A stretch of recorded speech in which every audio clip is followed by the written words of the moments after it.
इधर डुमरी विधायक जयराम कुमार महतो लेटे रहे अस्पताल में और उधर तरुण महतो की जो पत्नी है वो धड़ाधड़ ओपन चैलेंज करते नजर आ रहे। बहुत बड़ा बड़ा उन्होंने राज खोलते हुए नजर आए हैं। प्रेस कॉन्फ्रेंस के जरिए जो बातें उन्होंने बताई हैं और जो लोगों तक, जो आवाम तक, जनता तक बात को पहुंचाई है, वो कहीं ना कहीं लोगों के जहन में क्वेश्चन मार्क है और लोग ये सवाल खड़ा कर रहे हैं, बात को सोच रहे हैं। दरअसल दोस्तों, खबर क्या निकलकर सामने आ रही है, मैं आप लोगों के सामने उन्हीं की जुबानी, या दोस्तों तरुण महतो की जो पत्नी है, उन्हीं की जुबानी में बात आप लोगों को सुनाने वाला हूं कि कैसे ओपन चैलेंज करते नजर आ रही हैं, किनको चैलेंज वो कर दिए हैं ईचागढ़ थाना से, क्या कुछ अपडेट सामने आ रही है।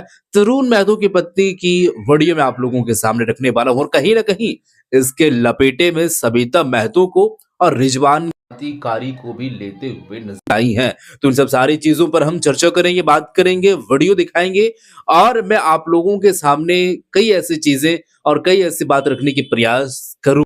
तो आप जो है वो वीडियो को पूरा देखिएगा, बात क्या है वो बात को समझिएगा, फिर हम आगे की बातें करेंगे। लेकिन सबसे पहले आप लोगों को हम वीडियो ही दिखाते हैं। पहले आप इस वीडियो को देख लीजिए, फिर उसके बाद हम आगे की बातें करेंगे। वीडियो देखिए।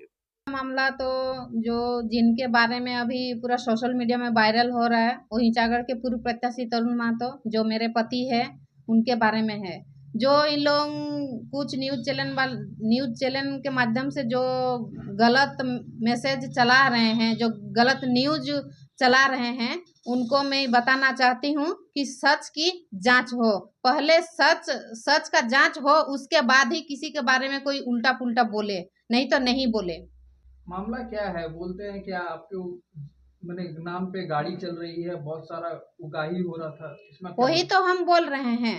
जिस नंबर दिए हैं, जो जो गाड़ी का नंबर वहाँ लिखे हैं उन लोग सोशल मीडिया के माध्यम से, वही हम बताना चाहते हैं। उस गाड़ी का नंबर का जांच हो, उसके बाद हम लोगों के बारे में बोले। अगर हम लोगों का एक भी गाड़ी चलता है तो उसका जांच हो। हम जांच चाहते हैं, हम भी सच्चाई जानना चाहते हैं कि वो किसका गाड़ी है और गलत हम लोग को नहीं बोले, वो किसका गाड़ी है उसका जांच हो, वो हम भी जानना चाहते हैं।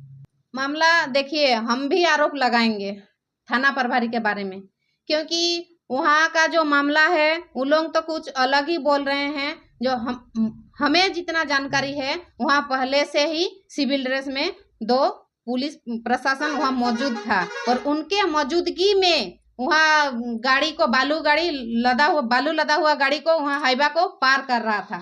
उसके बाद जो हम लोग को सूचना मिला, जो सूचना से हम गए थे, तो उसके बाद उन लोग बोल रहा है कि नहीं, पहले वहाँ प्रशासन मौजूद नहीं था। तो हम लोग को कैसे पता चलेगा? उन लोग तो सिविल ड्रेस में थे, हमको कैसे पता चलेगा कि वो प्रशासन है कि बालू माफिया है? सबका मिली भगत से ये बालू का कारोबार चलता है। इतना बड़ा जो सिंडिकेट उन लोग चला रहे हैं, अगर उनका सिंडिकेट का अगर हाथ नहीं रहता या पुलिस प्रशासन का हाथ नहीं रहता तो वहाँ इतना बड़ा बालू माफिया अवैध तरीके से कैसे चलता? और उन लोगों को पर हाईवा में उन लोगों को 8,000 रुपया मिलता है पर हाईवा में। मंथली का उन लोगों को वहाँ के थाना प्रभारी को 2 करोड़ रुपया मिलता है। तो उनका भी हम जांच चाहते हैं कि वहाँ के जो थाना प्रभारी है उनका संपत्ति का जांच हो। घटना के दौरान गाड़ी का तोड़फोड़ भी किया गया था। हाँ, वो हमारा गाड़ी है, जो एक स्कॉर्पियो है और एक बोलेरो है, जो पुलिस प्रशासन और बालू माफिया का हाईवा से उन लोगों को धकेल के एक कैनल में घुसा दिया है और एक झाड़ी में घसा दिया, पूरा गाड़ी को बर्बाद करके। आपके पास पति के साथ जो दुर्व्यवहार हुआ है उसके लिए क्या बोलना चाहेंगे?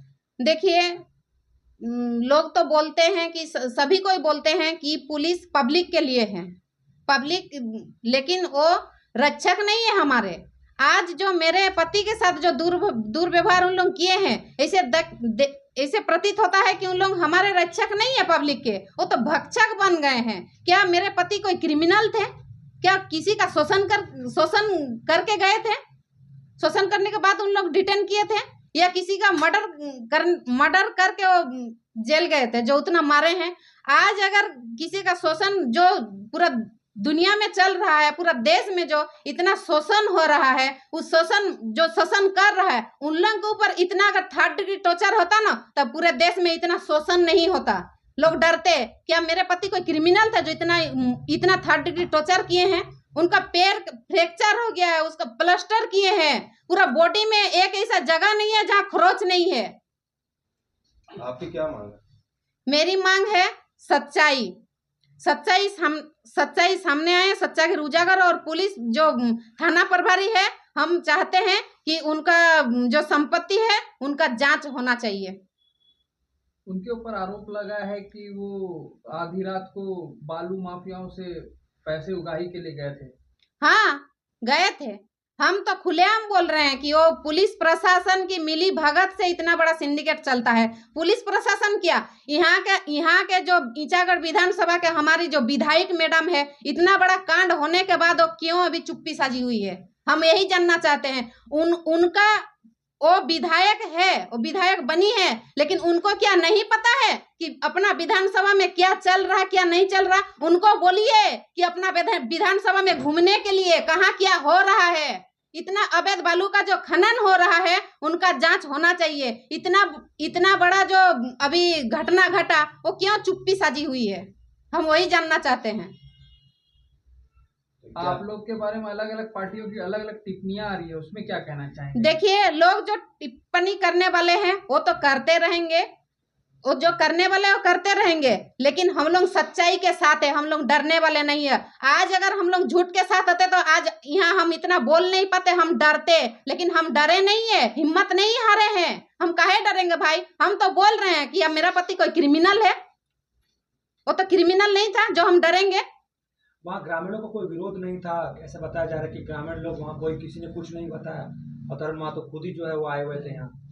देखिए, वो ग्रामीणों का एक हम लोगों का आवेदन मिला है, जो आवेदन अभी है तो वो भी हम उजागर करेंगे। ग्रामीणों का आवेदन से ही हम लोग गए थे वहाँ, जो मेरे पति वहाँ गए थे।